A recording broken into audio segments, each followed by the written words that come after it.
पर आके टच होती है उसी को बोलते हैं इंडिफरेंस, और उसको जो लाइन छूटी हुई जाती है उसको बोलते हैं इंडिफरेंस कर्व।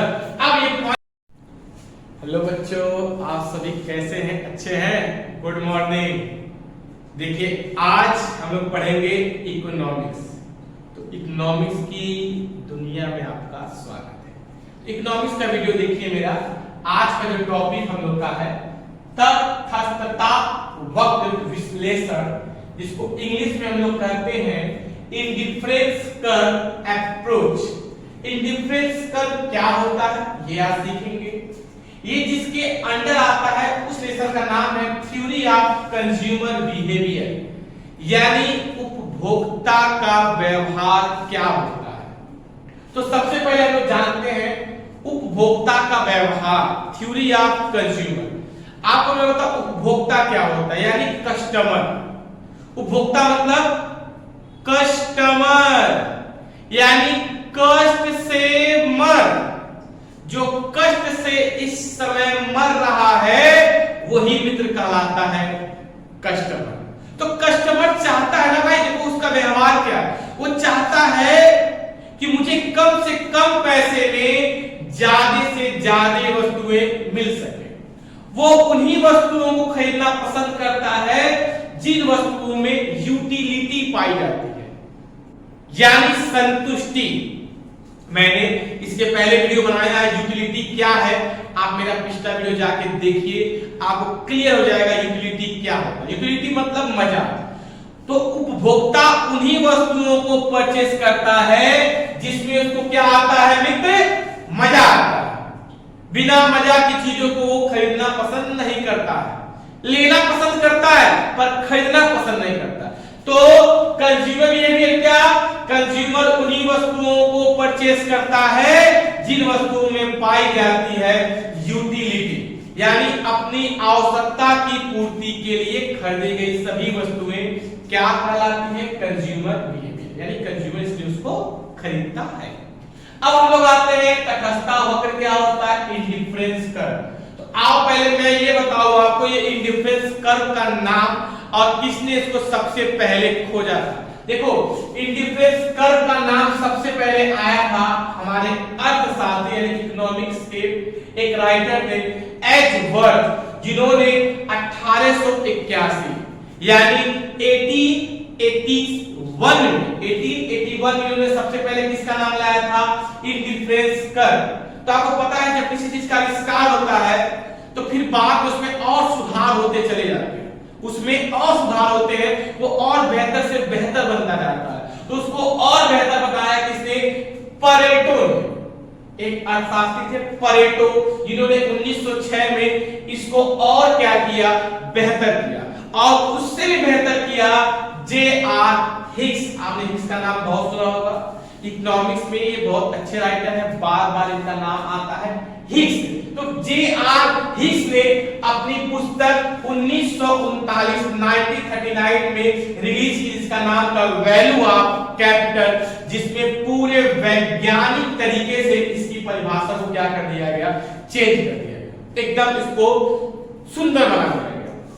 तो उस परिभाषा से जुटा हम आपके सामने क्या लाते हैं, तटस्थता वक्र। यानी अब सुनो इंडिफरेंस कर्व क्या है।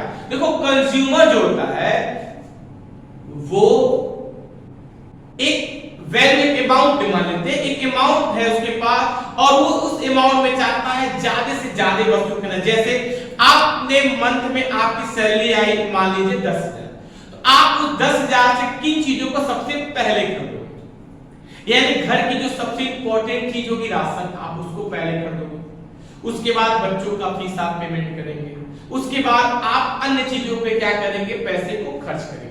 यानी आप अपने पैसे से कितना बेहतर भविष्य अपना बनाते हैं, यही हम लोग सीखते हैं तटस्थता वक्र। मान लो एक कंज्यूमर है, मान लो कौन है, एक कंज्यूमर है, एक कंज्यूमर है बेचारा धन दुखी है, इसके हाथ में 20 रुपया है। कितने रुपए है, 20 रुपया। अब ये बच्चा 20 रुपया लेकर आया बाजार में, आकर पापा बाबू कहे हैं कि वह 20 रुपया में 2 फल लेकर आना, यानी 2 फल मतलब 2 क्वांटिटी नहीं, 2 वैरायटी का फल लेकर आना। अब वो जितना मिले उसको लेकर चले आना। तो देखो हम लोग समझते हैं, मान लो मार्केट में एप्पल की कीमत चल रही है 4 रुपए और ऑरेंज की कीमत चल रही है 2 रुपए, यानी एक एप्पल 4 रुपए का है और एक ऑरेंज 2 रुपए का। तो देखो ये किस प्रकार से खरीदेगा और खरीदने के बाद से कैसे बनाया जाएगा ग्राफ। तो जो खरीदा जाता है उसको बोलते हैं शेड्यूल। चलो अब हम लोग क्या पढ़ते हैं, शेड्यूल। तो एग्जाम में जब आएगा तो आपको शेड्यूल बनाना होगा, इसकी मीनिंग समझाने के बाद शेड्यूल बनाएंगे और शेड्यूल से फिर क्या बनाएंगे, कर्व बनाएंगे। तो शेड्यूल भी आपको ही बनाना है, तो जो भी माने अच्छा माने, जिससे आपको बनाने में आसानी। तो मान लो एप्पल खाते हैं और ऑरेंज खाते हैं, फल खाइए, सेहत के लिए अच्छा होता है, इम्यूनिटी सिस्टम अपना क्या कीजिए, मजबूत करिए। ठीक है, तो चलिए अब मान लेते हैं यहाँ पर हम लोग इसका एक क्रम दे देते हैं, सीरियल नंबर। ठीक है, तो मान लो पहला केस मान लेते हैं। देखो अब कंज्यूमर क्या करेगा, 20 रुपए को इन दोनों वस्तुओं पे क्या करेगा, खर्च करेगा। कंज्यूमर क्या करेगा, 20 रुपए को इन दोनों पे क्या करेगा, खर्च करेगा। तो तटस्थता वक्र यानी इंडिफरेंस कर्व में क्या आता है कि एक कंज्यूमर अपने पैसे को जब भी खर्च करेगा 2 वस्तुओं पे खर्च करेगा, और 2 वस्तुओं का संयोग यानी दोनों वस्तुएं जाके जहां पे मिलती हैं उसी को हम लोग बोलते हैं तटस्थता यानी इंडिफरेंस। और उसको जो छूटी हुई लाइन जाती है उसको बुलाया जाता है इंडिफरेंस कर्व। यानी एक पैसे में ही 2 वस्तुओं को क्या करना, खरीदना, और दोनों से यूटिलिटी क्या मिलना, बराबर मिलना। तो देखो मान लेते हैं पहला संयोग क्या है, ए। तो एक ही केस में मान लो उसके 2 एप्पल करना, 1 एप्पल करना। अगर वो 1 एप्पल खरीदता है तो 20 रुपए में 4 रुपया उसका एप्पल में चला गया, तो बचा उसके पास कितना, 16 रुपए। तो 16 रुपए में कितना ऑरेंज खरीदेगा वो, 8। मान लो पहले केस में 1 एप्पल लेता है और क्या लेता है, 8 ऑरेंज लेता है, तो 20 रुपया उसका क्या हो गया, खत्म हो गया। किसी से कोई पैसा नहीं उसको मांगना पड़ा, और उसको दोनों यूटिलिटी क्या है, मजेदार मिल रही है। यूटिलिटी मिलना चाहिए, उन्हीं वस्तुओं को खरीदेगा, जिसमें यूटिलिटी नहीं मिलेगी उसको नहीं खरीदेगा। मान लो बी केस में अब वो क्या करता है, सोच रहा है कि एप्पल ज्यादा खाएगा। याद रखना ये मार्जिनल यानी हम जो सीमांत पढ़े थे मार्जिनल यूटिलिटी, उस पर ये काम करता है। यानी अगर एक की क्वांटिटी आपको बढ़ानी है तो दूसरी की क्वांटिटी घटानी पड़ेगी, क्योंकि पैसा यहाँ पे क्या होता है, फिक्स होता है। यानी अमाउंट आपको 20 रुपया दिया गया, उसी में आपको कम बेसी करके खाना है। अब उसका मन कर रहा है कि एप्पल हम कितना खाएं, 2। अब जैसे वो 2 एप्पल खरीदेगा तुरंत 8 रुपया उसका एप्पल में क्या हो गया, चला गया। अब उसके पास कितना बच रहा है, 12 रुपए। तो 12 में कितना ऑरेंज आएगा दोस्त, 6। देखो एक घटेगा तभी दूसरा क्या होगा, बढ़ेगा। अब मान लो इसी तरह तीसरा एप्पल कितना चाहता है खाना, 3। जैसे 3 खाएगा 12 रुपया खर्च हो गया, तो बचा कितना उसके पास, 8 रुपए। 8 में कितना ऑरेंज मिलेगा, 4। अब चौथा केस मान लो वो 4 है, ये 4 खाना, जैसे वो एप्पल 4 करेगा उसका 16 रुपया खर्च हो गया, बचा उसके पास 4 रुपए। 4 रुपए कितना है, तो ये बन गया आपका कर्व। देखो ये शेड्यूल तैयार हो गया, एक बढ़ रहा है दूसरा क्या हो रहा है, घट रहा है। एक बढ़ रहा है दूसरा क्या हो रहा है, घट रहा है। यही होता है इंडिफरेंस, यानी एक पॉइंट पर 2 वस्तु को क्या हो रही है, मिल रही है। वो हर पॉइंट से कितनी वस्तु मिल रही है, हर पॉइंट पे ये डी होगा, हर पॉइंट से कितनी वस्तु मिल रही है, 2 वस्तु मिल रही है। हर पॉइंट पे 2 वस्तु, और सभी वस्तु में खरीद रहा है, वो मात्र कितने रुपए में, 20 रुपए में मैनेज कर रहा है। इसी बोलते हैं इंडिफरेंस। एक समय में 2 वस्तु को खरीदना और दोनों में क्या मिलना, मुझे पूर्ण रूप से यूटिलिटी मिलना। अब अगर इसको हम लोग ग्राफ से समझे तो ग्राफ कैसे बनाएंगे, देखो ग्राफ बनाने के लिए बेटा कुछ नहीं करना, सबसे पहले एल बना लेना। क्या बना लेना, एल बना लेना, और एल पे इसको बोलते हैं y, इसको बोलते हैं हम लोग x। x में हमेशा बढ़ती चीज को दिखाना, y में हमेशा इसमें घटती चीज को दिखाना, इसको बोलते हैं o। तो घट कौन रहा है, ऑरेंज। चलो ऑरेंज का गैपिंग मान लेते हैं 2 4 6 8। इसका गैपिंग क्या है, 1 2 3 अब 4। अब ये हो गया एप्पल, ये हो गया ऑरेंज। क्लियर है। तो फिर मैंने यूटिलिटी समझाया था, फिर मैं एक बार और आपको बता दूं कि ग्राफ हमेशा पेंसिल से ही बनाना और स्केल से नाप कर बनाना। ठीक है, अच्छा चलो अब तो पहले केस में क्या था, एक एप्पल पर कितने ऑरेंज थे, 4। 8। देखो ये 8 पे मिलाकर इसको ऐसे मिला लेना, फिर 6 से कितने मिला देना, 2 पर, फिर 4 से कितने मिला देना, 3 पर, फिर 2 से कितने मिला देना, 4। देखो जब 2 ऑरेंज था तो एप्पल कितना था, 4। जब 4 ऑरेंज था तो एप्पल कितना था 3।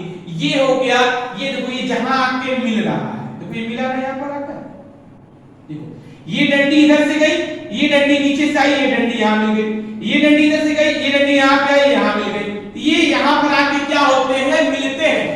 ये यहां पे आके क्या हो गए, चपक गए। ये यहां पे आके क्या हो गए, चपक गए। समझ रहे हैं ना? फिर वही समझने लगे, ये वो सब नहीं, पढ़ाई के समय सिर्फ पढ़ाई समझते। देखिए तो ये जहां पर आके मिलते हैं, चपकते हैं, उसी पॉइंट को बोलते हैं हम लोग इंडिफरेंस। क्या बोलते हैं, इंडिफरेंस, एक तटस्थता।